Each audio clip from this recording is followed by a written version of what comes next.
नमस्कार विद्यार्थी मित्रांनो, तुम्हा सर्वांचं स्वागत आहे आपल्या mindset program by Mayur sir या क्लासेसमध्ये। तसेच आजचा क्लास आपण धातू मिश्रण आणि त्यांचा उपयोगवर चर्चा करणार आहोत, कारण MPSCला हा प्रश्न खूप जास्त आवडतो आणि प्रत्येक एक्झामला तुम्ही बघत असाल तर की कोणत्या मुख्य घटकापासून कोणत्या दोन धातूपासून कोणता धातू तयार झालेला आहे त्यावर प्रश्न आलेला आहे।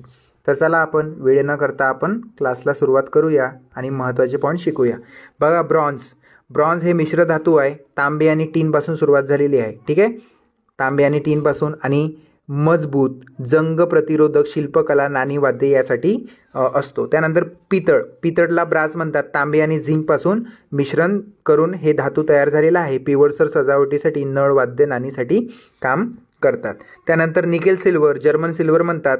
तांबे, निकेल आणि झिंक या धातूपासून तयार झालेला आहे। चांदीसारखा रंग सजावटी, संगीत आणि वाद्य।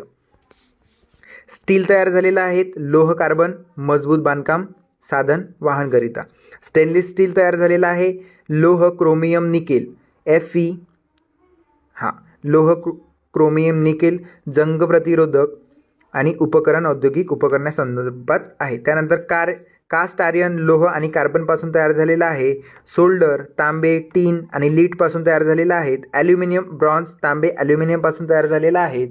तसेच कुपर निकेल तांबे आणि निकेलपासून तयार झालेला आहे। टूल स्टील हे मिश्र धातू आहे। कोणत्या दोन धातूपासून तयार झाले आहे? लोह कार्बन इतर धातू आणि प्यूटर टीन आणि तांबे आणि लीडपासून तयार झालेला आहे। सजावटी साहित्यासाठी काम असतात। बघा विद्यार्थी